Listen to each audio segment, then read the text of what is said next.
안녕하세요. 믿는 생각입니다. 제가 지난주에 1948년에 우리나라 정부가 처음 시작할 때 기도로 시작했다는 이야기를 했는데요. 그게 제헌 기도문이고, 그게 지금 현재 국회의원들도 개신교 신앙을 가진 국회의원들이 한 달에 한 번 모여서 함께 예배드리고 제헌 기도문을 읽고 있다고 말씀드렸는데요. 그 영상을 올리고 나서 보니까 그것을 좀 좋게 봐주실 분도 있을 것 같고, 또 어떤 분은 못마땅하게 생각하실 분도 있을 것 같아요. 제가 좋게 생각하면은 그래도 워낙 그 국회의원들이 서로 좀 살벌하게 싸우다 보니까 그래도 예배를 통해서라도 서로 좀 서로 인정해주고 하나 되는 마음을 가져보자, 그런 의미가 있으면 국회 안에서 예배가 있는 거 괜찮다 싶은데, 또 어떤 분들은 이게 굳이 종교 형식이 필요할까, 또 제가 그런 그 국회 안의 예배에 참석한 분의 이야기를 들어보니까 거기서 들려지는 이야기가 너무 추상적이라서 너무 형식적인 것 같다라는 이야기를 들었거든요. 아무래도 이제 현실 정치 이야기를 생략해야 하고 야당과 여당 어느 한쪽에 치우치지 않은 설교가 진행돼야 하기 때문에 약간은 피상적인 이야기를 할 수 있을 것 같아요. 특히 국회에서의 이 예배 모임이 약간 피상적인 이야기만 겉돈다 하면 좀 생각해 볼 거리는 되겠다 싶습니다. 국회가 아니어도 교회에서 이루어지는 설교에도 좀 구체적인 얘기가 있어야 한다고 생각하는 편인데요. 왜냐하면 너무 추상적인 얘기만, 뜬구름 잡는 얘기만 계속하면 그 누구도 좀 마음이 다칠 일은 없겠지만 너무 재미가 없고 식상한 거예요. 그래서 차라리 설교가 끝나고 피드백을 받고 좀 수정할지라도 좀 설교 안에 조금은 구체적이고 현실적인 이야기가 들어가는 게 저는 좋겠다고 생각하는 편입니다.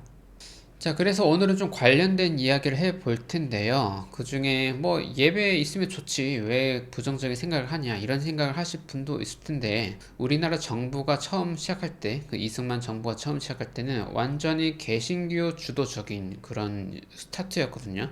그 역사를 알고 있는 분은 조금 이제 예배가 있다는 것, 특히 재헌 기도문을 계속 쓴다는 것에 약간의 좀 불만을 가질 수도 있겠다 싶습니다. 그래서 오늘은 관련된 이야기를 좀 해볼 텐데요. 강인철 한신대 교수님의 논문의 내용을 약간만 소개하겠습니다. 강인철 교수님의 대한민국 초대 정부의 기독교적 성격이란 논문이 있고요. 그 논문 안에서 일부분 내용만 좀 소개를 해드리겠습니다.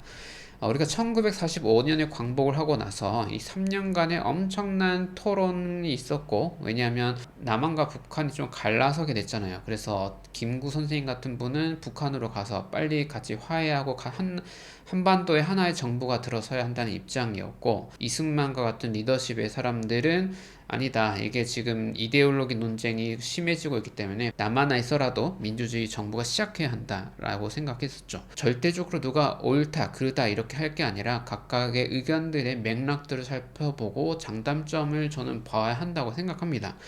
언뜻 생각나는 게, 제가 작년에 2020년에 초등학교 5, 6학년 학생들에게 사회를 가르쳤고요. 그 중에서 5학년 수업은 국사 수업이었어요. 그래서 국사 현대사로 이제 이승만 정권에 관한 이야기도 교과서에 살짝 나왔는데, 그 중에 아마 좀 초등학생인데도 역사 공부에 흥미가 있는 친구가 있나 봐요. 그래서 어떤 아이들이 와, 이승만 초대 대통령이다, 이제 사진 보고 이렇게 긍정적인 반응을 하고 있는데, 또 어떤 친구는 아니야, 이승만 대통령이라고 다 잘한 거 아니야, 못한 것도 있어, 뭐 이런 얘기를 하는 거예요.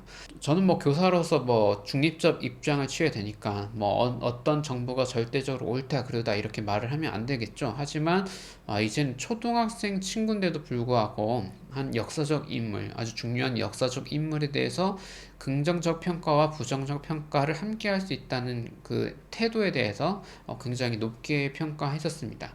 우리나라 역사를 살펴볼 때도 그런 태도가 필요하고, 특히 이제 기독교와 관련된 이야기, 특별히 이승만 정부가 굉장히 개신교 중심적인 그런 정부로 이제 시작을 했는데, 개신교적인 입장을 가졌다는 이유만으로 긍정적 평가를 할 필요는 없을 것 같아요. 우리는 보면서 좋았던 점, 아쉬웠던 점을 함께 잘 생각해 봐야 하지 않을까 싶은데요. 1948년에 이제 첫 내각이 구성되어서 이제 54년까지 이승만 초대 대통령 정부가 지속되었는데요. 이 강인철 교수님은 이 스타트 포인트를 좀 종교 정치가 된 것이 아닐까, 이제 이런 문제 제기를 하고 있습니다. 이 논문을 보면 개신교가 그야말로 엄청난 사실 이득을 보며 시작한 걸 알고 있는데요. 그래서 그 표현에 개신교 독주 체제다 이런 표현을 쓰고 있습니다. 그때 이 1948년에 정부가 수립되기 전에 우리나라의 이제 최고 리더십으로 이제 대통령으로 손꼽힐 만한 후보군이 이제 처음으로 이제 이승만, 그 다음에 김구, 그 다음 김규식 이렇게 이 세 명이 주도적이었고, 그리고 미국에서 갓 돌아온 서재필이라는 사람도 이렇게 후보군에 들어갔다고 합니다. 이 네 분의 공통점이 있으니 바로 모두가 개신교 인사들인데요. 이 흐름을 보면 오늘 이야기에서는 다 할 수 없겠지만 이 일제시대와 그리고 해방 정로를 모두 통틀어서 개신교 지식인들의 활동이 엄청나게 많았습니다. 개신교 지식인이라고 해서 뭐 모두 우파도 아니고 모두 좌파도 아니고요. 보수 진보 모두 섞여 있어요. 이 논문에는 없는 내용이지만 혹시 여러분 여운형이라는 사람 알고 계실 것 같은데요. 일본이 이제 완전히 전쟁에서 패하고 돌아가게 되었을 때 일본 총독이 찾아간 우리나라 리더십의 사람이 바로 여운형이죠. 여운형에게 찾아가서 우리가 철수할 때에 이러한 것들을 좀 봐달라 이렇게 했었는데, 여운형은 개신교 지도자지만 동시에 사회민주주의 노선이었습니다. 그러니까 이제 자유민주주의가 있고 좀 북한식의 공산주의가 있다면 중도 노선의 사람이죠. 하지만 이제 그때는 사회민주주의만 해도 자유주의 입장에서는 좀 이제 진보다 이렇게 공격을 했겠지만요. 그만큼 모든 보수 진보 입장에서 개신교 지식인들의 활동이 두드러졌고, 이런 부분에 있어서 조금 특히 이제 기독교 신앙생활을 한 사람들이 좀 이런 부분들도 좀 살펴볼 필요가 있다고 생각합니다. 초대 내각이 어떻게 구성되었는지 이 논문의 표 하나만 인용해서 한번 설명드릴 텐데요.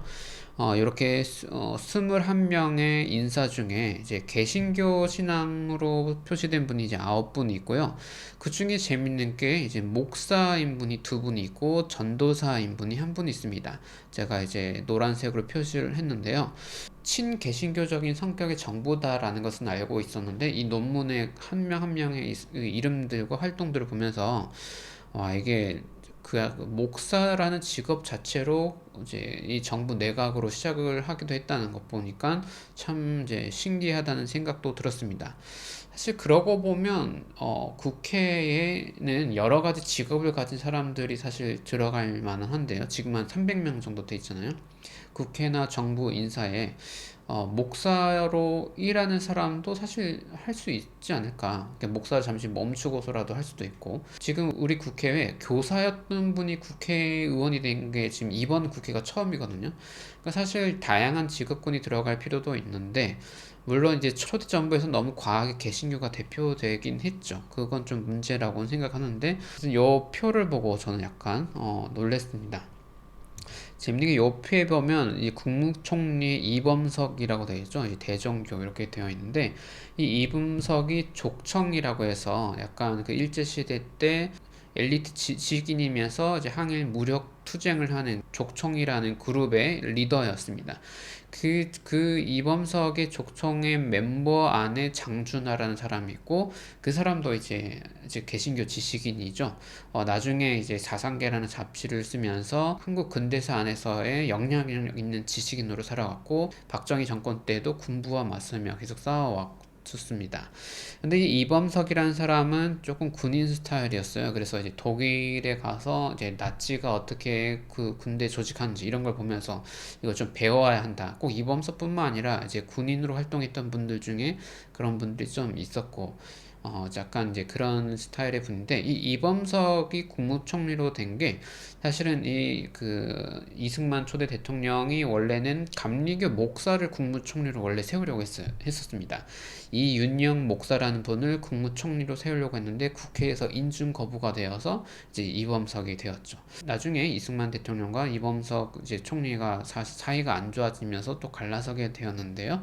어쨌든 요 스토리도 하나 기억해 주면 좋겠고, 이 내각 외에도 정부의 이제 고위직에 이제 미국 유학파 출신의 개신교 신자들이 들어옵니다.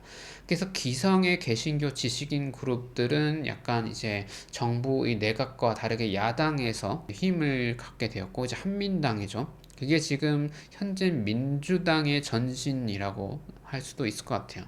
그리고 이제 이승만 정부는 이제 새로운 개신교 그룹으로 만들어서 이승만이 이제 미국에 있다 보니까 자기의 인맥을 새로 만들어야 되는 상황이었죠. 그래서 유업파 개신교 신자들을 중심으로 새로운 이제 그룹들을 만들었고, 그래서 여당인 자유당이 그렇게 만들어지게 됩니다. 이 자유당을 이끌었던 3인방이 이갑성, 배은희, 이기붕인데, 그 중에 이 배은희라는 분이 또 개신교 목사예요. 이 이승만 정부가 처음에 내놓은 이 논문의 표현은 이데올로기, 어떤 사상인데, 그게 뭐냐면 이제 일민주의라는 것입니다. 이 자유당의 리더십에 이 배은희 목사가 이제 50년대에 어떤 주간지에 기고한 글이 있는데, 이 이승만 정부의 일민주의가 무엇인지 설명한 내용인데요. 이게 재밌습니다. 한번 읽어보겠습니다. 먼저 일민주의의 동기를 말하여 보자. 54년 전, 즉 이 박사님의 나이 22세 때에 때마침 기독교를 믿으시고 하나님이 천하 인간을 한 혈족으로, 즉 동등으로 지으셨다는 성경을 보시고 대각하시어서, 크게 깨달으셔서 세계가 일민이며 민족마다가 일민인데 왜 이런 차별이 있겠는가? 나는 이 모든 제도를 혁명하여야 하겠다는 민족적 혁명의 대지를 품고 해외에 40년 생활을 겪으시고 대통령이 되신 후에 일민주의를 국시로 제창한 것이다. 네, 배은희 목사님이 이승만 초대 대통령을 매우 좋아하시는 것 같죠? 재밌는 게 이 40년 유학 생활, 해외 생활을 이제 보니까 이 숫자가 정말 팩트 체크가 필요할 것 같긴 하지만 딱 성경에 누가 떠오르는 숫자 같아요. 그죠? 그러니까 이제 여기 이 논문에서는 이데올로기라고 설명한, 정치적 이데올로기라고 설명한 이 일민주의가 사실은 어떻게 보면 기독교적인 어떤 주장을 정치적인 어떤 입장으로 설명한 것이, 이 배은희 목사의 이 소개글, 기고글을 보면 그렇게 유추할 수 있을 것 같습니다. 그리고 제도적으로 개신교가 굉장히 혜택을 본 것들이 많은데요. 약간 몇 가지 좀 설명을 드려보겠습니다. 먼저 국기에 대한 경례가 이제 그전에는 배례라고 해서 어느 정도 엎드리는 건지 모르겠어요. 그전에는 이제 엎드리는 예식에서 목례로 변경되었다. 아마도 이제 우상 숭배 관련된 문제 같은데, 이 부분은 뭐 기독교뿐만 아니라 다른 종교들도 좀 비슷한 생각을 할 수 있었겠죠. 저도 뭐 사실 초등학생 때 국기에 대한 경례 뭐 여러 가지 뭐 많았던 저도 기억이 나는데, 지금은 그렇긴 하진 않으니까요. 그리고 이제 군종제도, 군목 군종이 있습니다. 이게 개신교가 압도적인 혜택을 받은 것 중에 하나죠. 지금은 이제 다른 종교에 일하시는 분들도 군대 안에 이제 있지만, 처음에는 개신교 목사만 이제 군대에서 이렇게 활동할 수 있게 혜택을 입었었죠. 그리고 이제 모든 국가 의례가 기독교식으로 진행됩니다. 뭐 장례식 같은 것도 다 이제 기독교식으로 진행되고요. 감옥에서 선교 활동을 하는 것을 좀 이제 허락하죠. 개신교가 그 안에서 또 활동을 많이 하게 되고, 그리고 해방 전후에 우리나라에서 중요한 휴일은 이제 개천절인데요. 이 개천절을 약화시키고 뭘 했냐면 이제 성탄절, 크리스마스를 더 이제 중요한 휴일로 더 이제 만들어 가기 시작했습니다.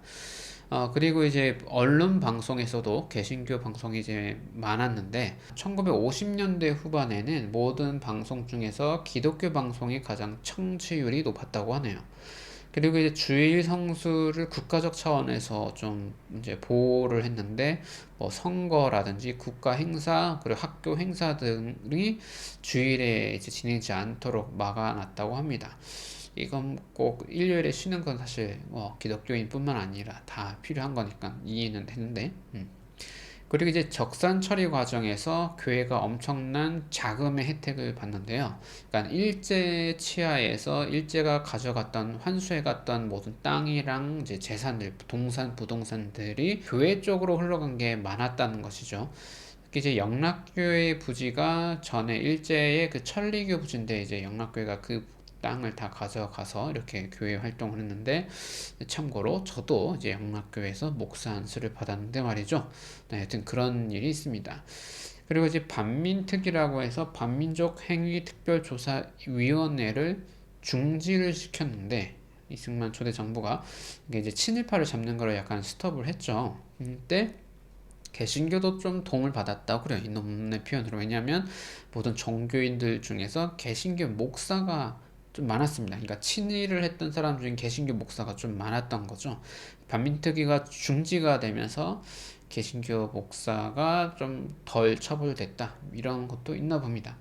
어쨌든 요 논문에는 없는 내용이지만 조금 아쉬웠던 문제가 이제 그 칠이 문제인데, 어쩔 수 없이 이제 일제 시대에 경찰 이런 행정 업무를 했던 사람들이 그대로 자리를 보존하게 됐는데, 사실 그 일제시대 때 경찰을 한다는 건 어느 정도 친일을 했다는 거잖아요. 그럼에도 불구하고 일단 국가가 운영될 때 다시 이제 막 그 경찰 교육하고 뭐 이렇게 하고 하기가 어려웠었던 게 있었던지, 약간 이제 현실적인 타협으로 이렇게 친일 청산이 잘 안 됐죠. 개신교 교단에서도 이게 문제가 되는데, 일제시대 때 이제 신사참배를 하지 않아야 한다, 그래서 끝까지 저항했던 교단이 지금 고신 교단이고, 그런데 나머지 교단안은 이제 사실 친일을 했던, 그러니까 친사 참배하고 친일로 갔던 교단들이 오히려 일제시대 끝나고 다시 또 주류 세력으로 각 교단 안에서 이렇게 잡아갔던 게 장기적으로는 모든 교단들이 썩게 되었던 계기가 되지 않나 싶습니다. 네, 이 부분도 나중에 좀 더 살펴봐야 할 부분들 같고요. 개신교가 이런 분위기에서 얼마나 커졌을까, 확장되었을까, 추이는 어땠을까를 볼 수 있는 지표가 이제 인구죠. 개신교인 인구 변화. 그래서 1945년 해방 때는 개신교인 인구가 10에서 15만입니다. 근데 이제 5년 후에는 1950년에는 50만 명, 그리고 1955년에는 100만 명이 되죠. 그러니까 이 10년 사이에 10만 명에서 100만 명으로 뛰었는데, 근데 우리나라가 한때 이제 기독교가 아주 활발하게 말 때 80년, 90년대에는 막 1000만 명 이런 얘기 나왔잖아요.